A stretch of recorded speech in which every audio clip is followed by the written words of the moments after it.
Have you ever felt that cold dread? The realization that you're becoming obsolete?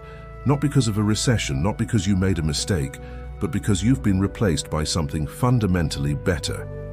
Imagine this: 18 years of dedication, 18 years of paying your mortgage, 18 years of pride in your meticulous hard-earned skill, all wiped out by a single email.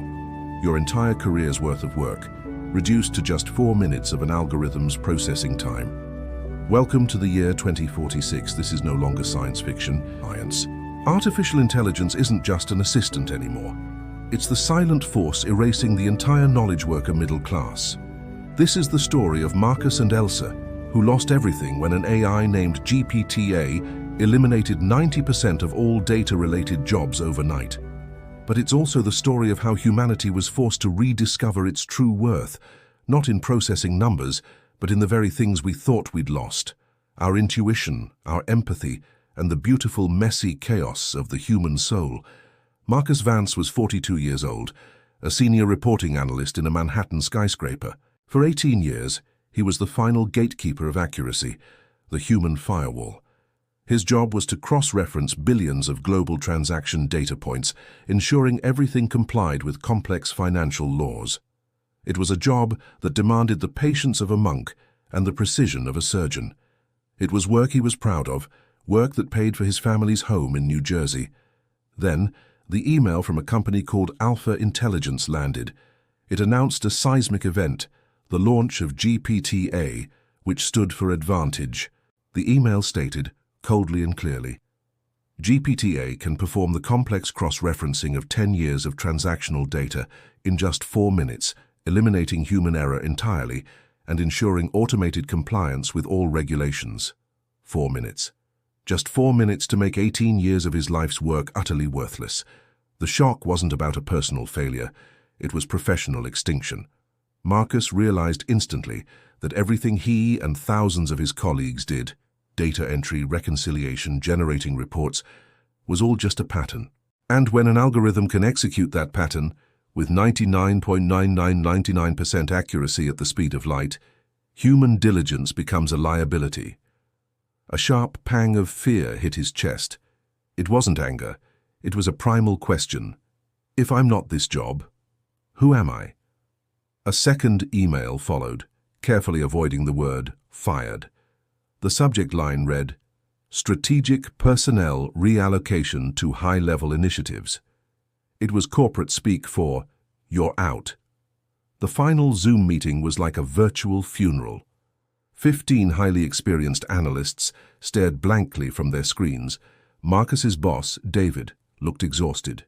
I want to apologize, David said, his voice cracking. We ran a trial. GPT-A generated the entire quarterly reporting package for 50 of our largest clients in just 2 hours. It even did risk analyses we never had time for. He paused, looking directly at Marcus. Marcus, you were the best, but profits jumped 40% immediately. This isn't personal, it's an economic equation. Marcus tried to argue, to defend his 2 decades of commitment. But what about the nuances? The market knowledge that isn't in the data? David cut him off, his voice hollow. The machine is doing that, Marcus. It's integrated thousands of nuances from news feeds, emails, social data. It understands context better than any single person can. Marcus stood up and walked out of the skyscraper.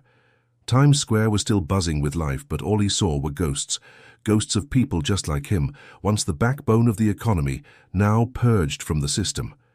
GPT-A had given him a new title, algorithmically redundant. At the same exact time, across the Atlantic in Frankfurt, Germany, the story was unfolding for Elsa Richter. At 30, she was a language and data compliance specialist for a multinational law firm. Her job was even more complex than Marcus's.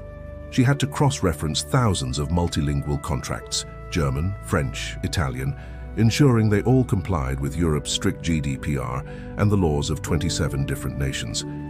It required a mind like a fortress. When GPT-A launched, it came with a specialized module, the EU Compliance Engine. Elsa's email was even colder than Marcus's. No apology, just one line. Your workload has been optimized by 95% with GPT-A. Please refer to new guidelines. An immense emptiness washed over her. She had spent her entire adult life mastering the labyrinth of EU law, a natural barrier that protected her job. Now, that barrier was gone, shattered instantly by software. It learned the entire European legal framework faster than a Harvard law class, she muttered to her colleague. But Europe reacted differently than the US. Where the American response was focused on individual resilience, Europe's was a collective roar of fury. Protests erupted in Paris, Berlin, and Rome. And people weren't just angry about losing their jobs.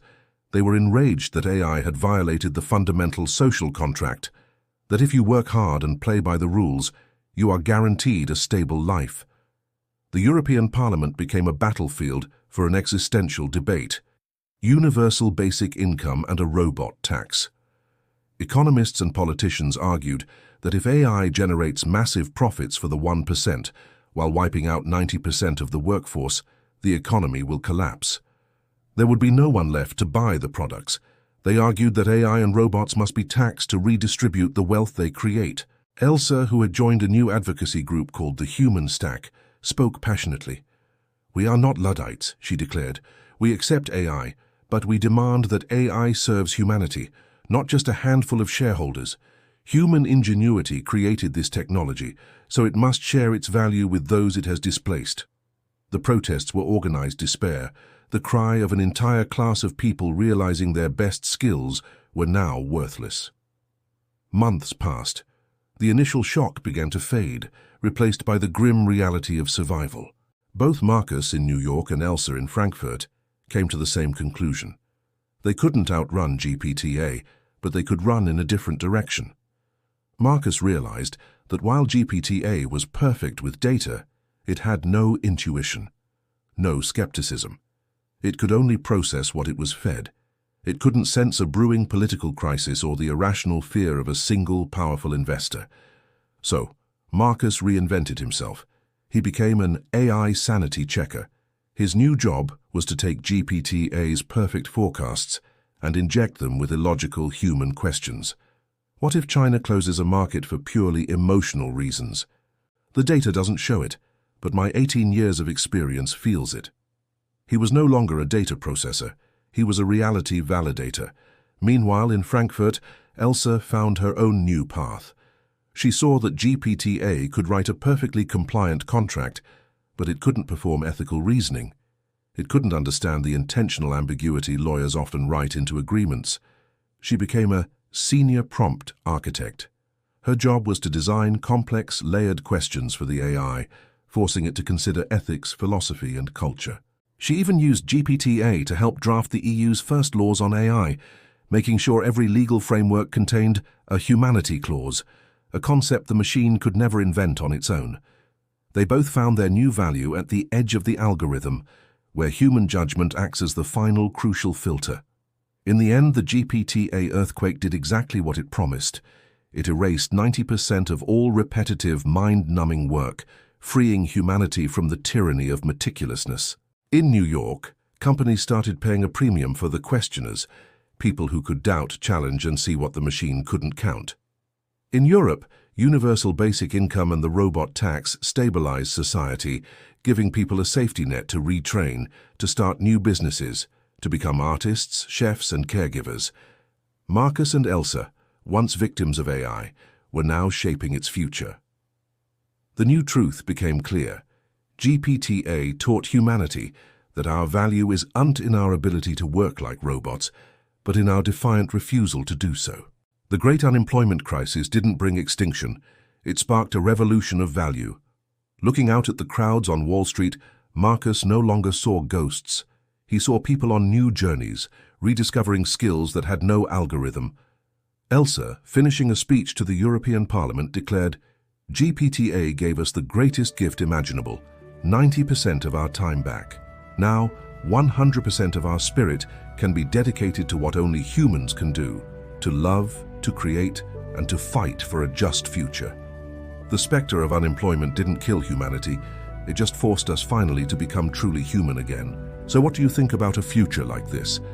Is it a dream or a nightmare? GPT-A is fictional for now, but the change it represents is already here. How we respond will define our future. If this story made you think differently about your career or what it means to be human in the age of AI, please subscribe to our channel. We need to navigate this future together.